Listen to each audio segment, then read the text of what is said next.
Hello everyone, आज हम सब बात करेंगे home science 6 semester paper second के बारे में। और जैसा कि आप जानते हैं, कल पेपर सेकंड यानी फर्स्ट यूनिट कंप्लीट हो गया था। आज हम लोग सेकंड यूनिट के बारे में देखेंगे, सेकंड यूनिट में क्या पढ़ना होगा। देखिए, जो सेकंड यूनिट है वो आपका है प्रतिदर्शन, जिसको हम सैम्पलिंग भी कहते हैं, नमूना भी कहते हैं। यानी बात करें, कोई भी शोध करते समय यह प्रश्न मन में उठता है कि क्या सभी लोगों को, जो कि समग्र जनसंख्या है, उनका अध्ययन किया जाएगा या जनसंख्या से चुने गए कुछ लोगों का अध्ययन किया जाएगा। तभी यह प्रश्न उठता है कि चुने गए लोग होंगे वे किस आधार पर चुने जाएंगे, और यही चुने हुए लोग क्या कहलाते हैं, प्रतिदर्श कहलाते हैं। अब यहाँ हम बात करेंगे प्रतिदर्श का अर्थ। प्रतिदर्श के अर्थ की बात करें तो प्रतिदर्श समष्टि का वह अंश होता है जिसमें अपनी समष्टि की समस्त विशेषताओं को स्पष्ट प्रतिबिंबित रहता है। प्रतिदर्श विशाल समग्र के लिए लोगों का एक अंश होता है और यह समग्र का प्रतिनिधित्व होता है। हम बात करेंगे पीवी यंग के शब्दों में। पीवी यंग एक प्रतिदर्श अपने समस्त समूह का लघुचित्र होता है।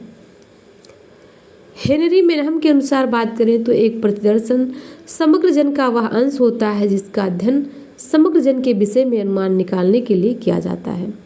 अब यहाँ हम बात करेंगे प्रतिचयन के बारे में।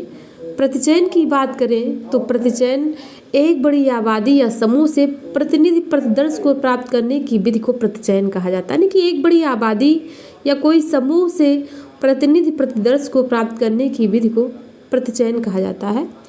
यहाँ हम सिम्पसन के अनुसार बात करें, सिम्पसन के अनुसार निदर्शन या प्रतिचयन समग्र की इकाइयों का एक ऐसा अंश होता है जो संपूर्ण समूह के अध्ययन हेतु चुना जाता है। गुडेयुम हार्ट के शब्दों में एक प्रतिचयन, जैसा कि नाम से ही स्पष्ट है कि यह किसी विशाल समूह का एक छोटा सा प्रतिनिधि है। अब हम बात करेंगे प्रतिदर्श की विशेषताओं के बारे में। प्रतिदर्श की विशेषताओं के बारे में बात करें तो पहला है संपूर्ण समग्र का प्रतिनिधित्व करने वाला, पर्याप्त आकार, निष्पक्षता, उद्देश्य के अनुकूल होना, तर्क पर आधारित होना, साधनों के अनुरूप होना। अब यहाँ हम बात करेंगे प्रतिचयन के लाभ। प्रतिचयन के लाभ की बात करें तो समय की बचत होती है, और जो समय की बचत होगी धन की बचत होगी। अधिक सुविधा का प्राप्त होना, प्रायोगिक अध्ययन में उपयुक्त होता है, और विश्वसनीय होना, ये सब प्रतिचयन के लाभ होते हैं। जहाँ एक तरफ लाभ की बात होती है वहाँ एक तरफ सीमाएं भी देखी जाती हैं, दोष भी देखा जाता है, हानि भी देखी जाती है। तो हानि की बात करें, सीमाओं की बात करें तो पक्षपातपूर्ण प्रतिचयन की आशंका, तकनीकी ज्ञात की आवश्यकता, प्रतिदर्श समग्र का प्रतिनिधि नहीं है तो निष्कर्ष भी कम शुद्ध होंगे। उच्चतम परिशुद्धता वाले अध्ययनों में निदर्शन उपयोगी नहीं होता है। अब हम बात करेंगे प्रतिचयन के उद्देश्य। देखिए, प्रतिचयन के दो मेन उद्देश्य होते हैं। एक प्रतिचयन का उद्देश्य होता है समय तथा श्रम की बचत करना, और दूसरा होता है प्रतिदर्श का एक उद्देश्य बड़ी जनसंख्या या समष्टि के स्थान पर छोटे प्रतिदर्श का व्यवहार करना। मेन दो उद्देश्य परफेक्ट होते हैं। अब यहाँ हम बात करेंगे प्रतिदर्श की विशेषताएं। ये प्रतिदर्श की विशेषताएं आगे वाली हेडिंग में हो गई है। प्रतिचयन के लाभ भी हो गए हैं, प्रतिचयन विधि की सीमाएं भी हो गई हैं, उद्देश्य भी हो गया है। अब यहाँ हम बात करेंगे प्रतिचयन विधि के चरण, यानी कि अनुसंधान के उद्देश्यों का स्पष्टीकरण किया जाए। यानी कि प्रतिचयन के पहले चरण में अध्ययन के उद्देश्य को स्पष्ट किया जाता है। दूसरा है जनसंख्या का निश्चय, यानी कि इस चरण में समग्र या जनसंख्या की कुल इकाइयों को निर्धारित कर लिया जाता है। यहाँ यह निश्चित कर लिया जाता है कि जनसंख्या में कितनी इकाइयाँ हैं और कौन कौन सी इकाइयाँ हैं। थर्ड पॉइंट है जनसंख्या की संरचनात्मक इकाइयों की सूची तैयार करना।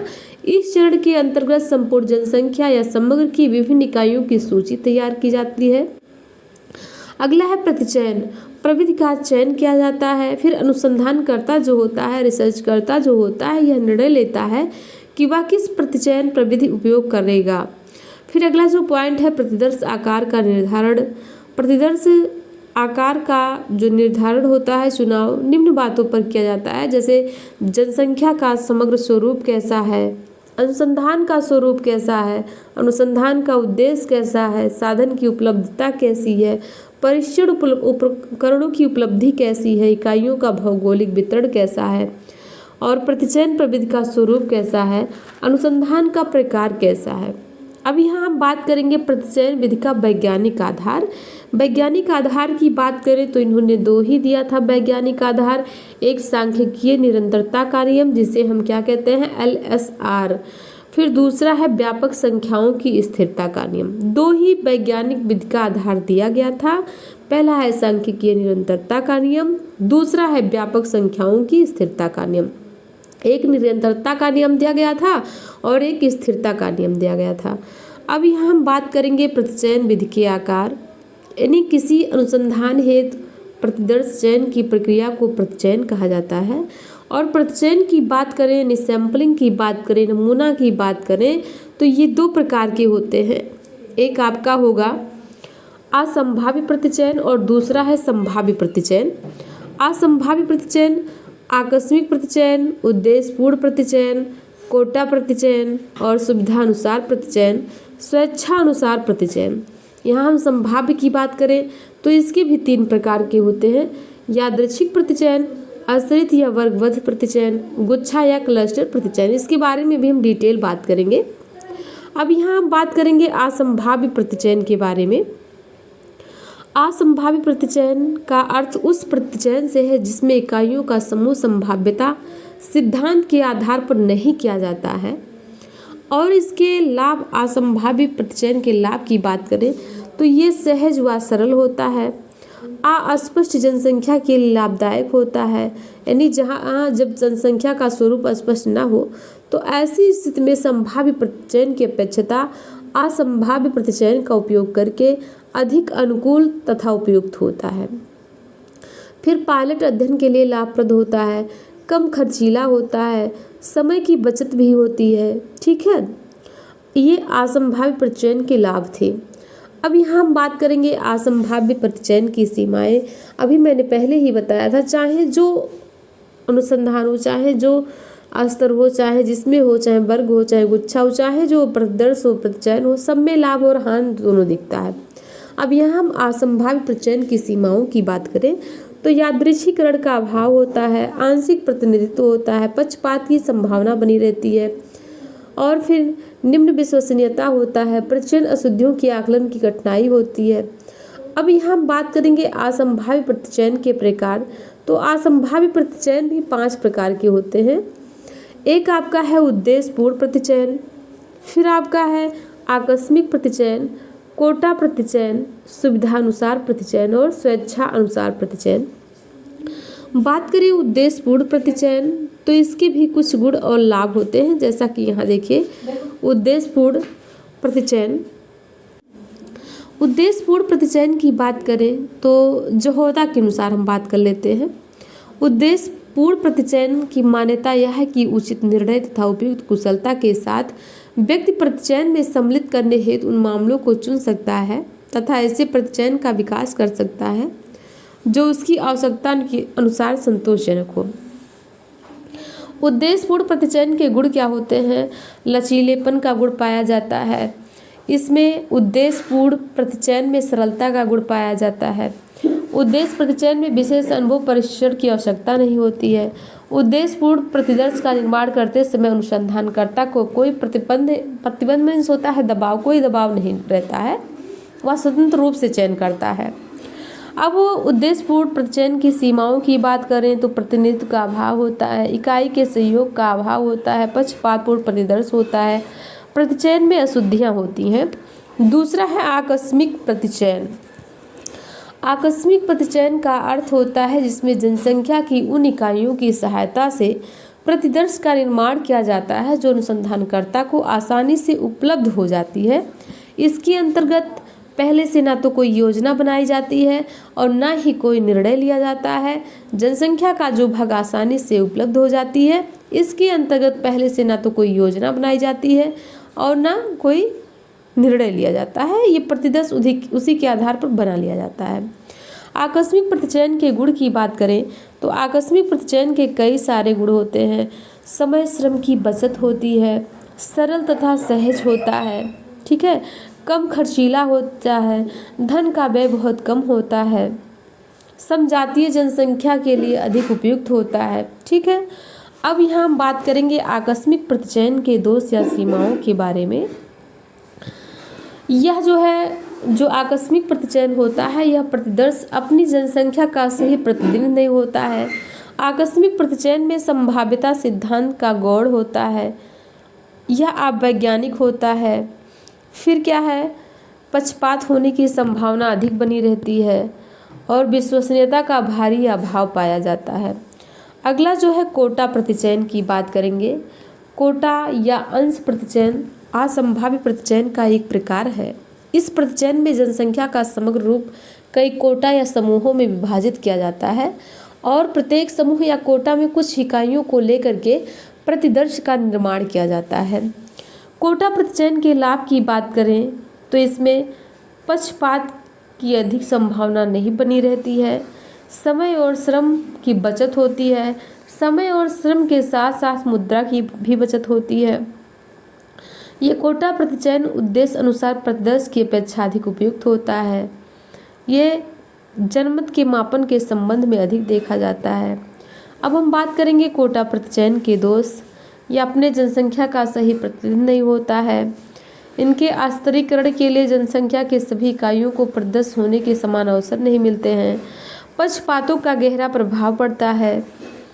पक्षपात, यह कोटा प्रतिदर्श जो होता है अवैज्ञानिक होता है और कोटा प्रतिदर्श की विश्वसनीयता काफ़ी असंतोषजनक होती है।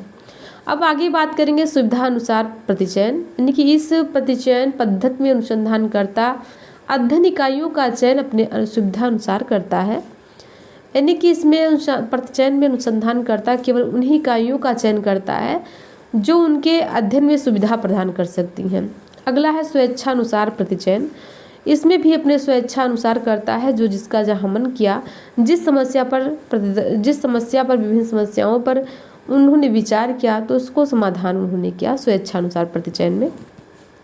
अब यहाँ संभाव्य प्रतिचयन की बात करें तो रेजर के अनुसार संभाव्य प्रतिचयन वह प्रतिचयन है जिसमें घटनाएं या तत्वजात संभाव्यता संरचना के अनुसार निकाले जाते हैं और इनके भी संभाव्य के भी लाभ होते हैं, जैसे वास्तविक समग्र का प्रतिनिधित्व करता है, उच्च विश्वसनीयता है, समान संभाव्यता है, पक्षपात रहित है, प्रतिचयन अशुद्धियों का आकलन होना। ठीक है, यहाँ हम बात करेंगे संभाव्य प्रतिचयन के दोष की बात करेंगे। संभाव्य प्रतिचयन की सीमा है कि इसका उपयोग ऐसी परिस्थिति में करना संभव नहीं होता है जहाँ संपूर्ण जनसंख्या या समग्र का ज्ञान पहले से नहीं रहता है। फिर इसका व्यवहार वहाँ करना संभव नहीं होता है। छोटा प्रतिदर्श के अध्ययन है संभाव्य प्रतिचयन उपयोग नहीं होता है। ठीक है, संभाव्य प्रतिदर्श के प्रकार की बात करें तो ये यादृच्छिक प्रतिचयन जिसे हम अदैव प्रतिचयन कहते हैं। फिर है अस्तरित या वर्गबद्ध प्रतिचयन, गुच्छा या क्लस्टर प्रतिचयन, द्विस्तर प्रतिचयन। ये है संभाव्य प्रतिचयन के प्रकार।